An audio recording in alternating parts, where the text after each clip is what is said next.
I am 87 years old. The phone doesn't ring much anymore. I sit here, in this chair by the window, and watch how the light moves across the floor. It's a slow life, a quiet life. And in the silence, you hear things.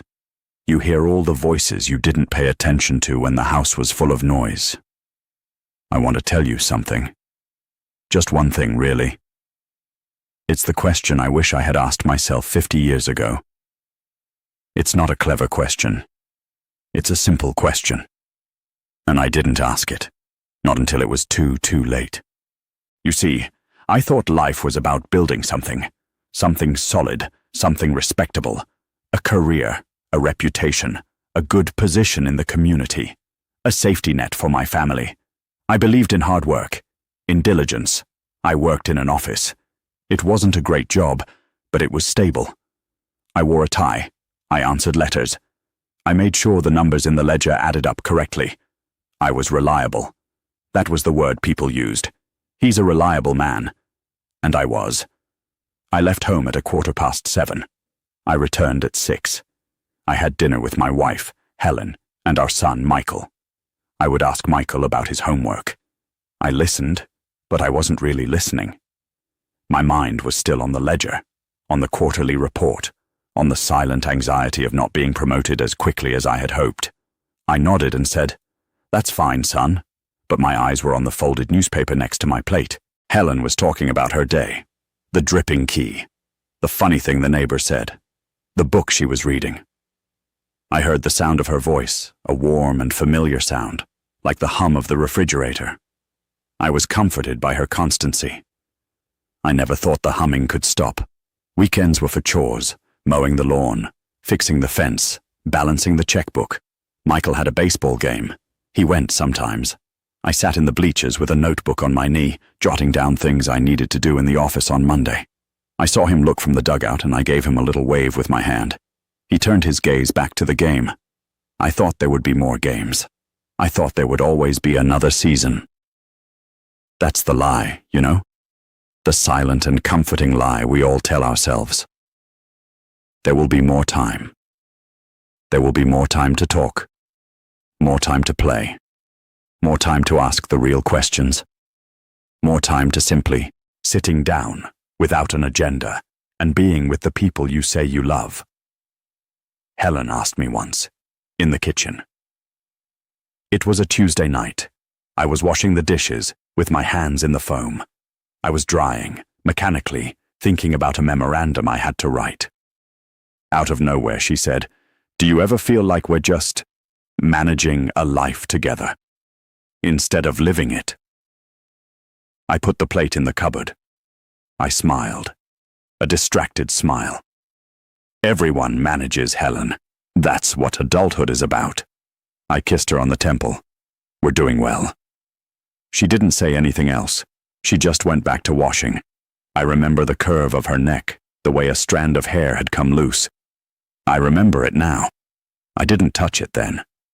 I had the towel in my hand and was thinking about the memorandum. The cost isn't dramatic. It doesn't announce itself. It's a series of small withdrawals from an account you never really check. It's missing the school play for a dinner with a non-negotiable client. It's reading the newspaper instead of listening to your child's scraped knee story. It's promising a vacation next year for 10 consecutive years. It's saying, "I'm tired," when your wife wants to talk in the dark. You don't see how the balance decreases. You just feel, one day, a cold current. And you realize the room is empty. For me, the cold current came with a phone call. It was a bright, ordinary afternoon at the office. The phone rang at my desk. It was a nurse. Helen had been taken to the hospital. A sudden and catastrophic stroke. Just like that, without warning. She had been planting tulip bulbs in the garden. I drove to the hospital. My hands were steady on the wheel. My mind was perfectly, terribly clear. The only thing I could think of was, I didn't finish drying that last dish. That's what my brain offered me. A domestic detail.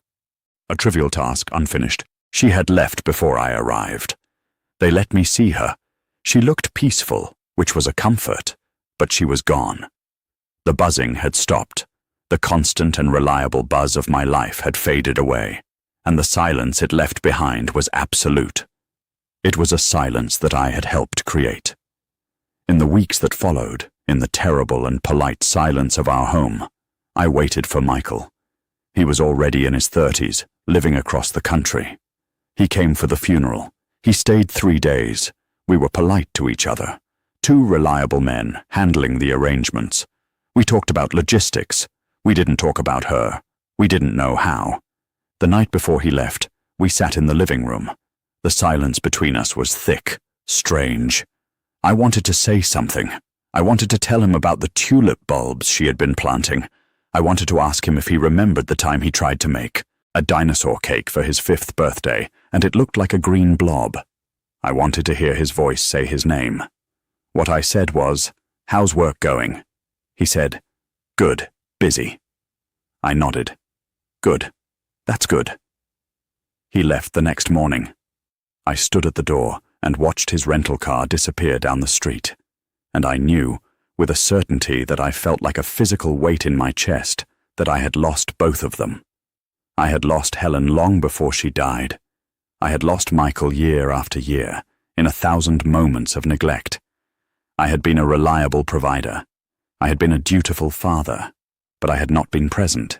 Not really. And now, there was no one left to be present for. That was my turning point. It was not a revelation. It was a settling of dust. A final clear look at the empty rooms I had built. So here is the question. The one I wish I had asked myself every single one of the mornings when I would tie my tie, each night when I would open the newspaper instead of turning to my family. It's not, what is my purpose? That's too grand. It's not, what will make me happy? That's too elusive. The question is this: what am I trading this for? When you choose to work late, what are you trading that hour for? Is it for a genuine need, or for a vague ambition, for the approval of someone whose name you won't remember in 10 years? When you choose to scroll on your phone, what are you trading that moment of connection for? When you choose worry over wonder, duty over presence, what is the transaction? I traded quiet afternoons for quarterly reports. I traded Saturday afternoons for a lawn that looked respectable. I traded the feeling of my son's small hand in mine for the feeling of a firm handshake. I exchanged the deep and knowing glance across the kitchen table for the polite nod of a supervisor.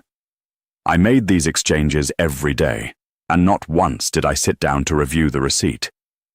I never asked myself, what is this costing me? And now I sit here, in this chair. The ledger of my life is closed. The numbers are definitive. I have a modest pension. I have a tidy house. I have a son who calls on my birthday and at Christmas, and we have a pleasant 5-minute conversation about the weather. I have a reputation as a reliable man, and I have this endless resonant silence. What I don't have is time. That is the only currency you can never get back. You can only spend it. So if you're listening to this, and you're in the thick of it all, with your career, your chores, your endless to-do list, just stop for a moment. Just one. See today. Put down the phone. Look away from the screen. Look at the person next to you. Listen to the sound of their breathing. See the light in their eyes. That moment, that completely ordinary, unremarkable moment, is what is real.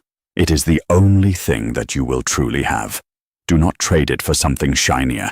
Do not trade it for something that promises a better future. The future is a ghost. This, right here, is real. I am an old man telling you this from a silent room. I have no product to sell you, nor a system. I only have this regret, which is my last and honest companion. You don't have to make it yours. Just ask yourself from time to time, what am I trading this for? And then keep the ledger. Go live your life. It is where your hands are. The light moves across the floor.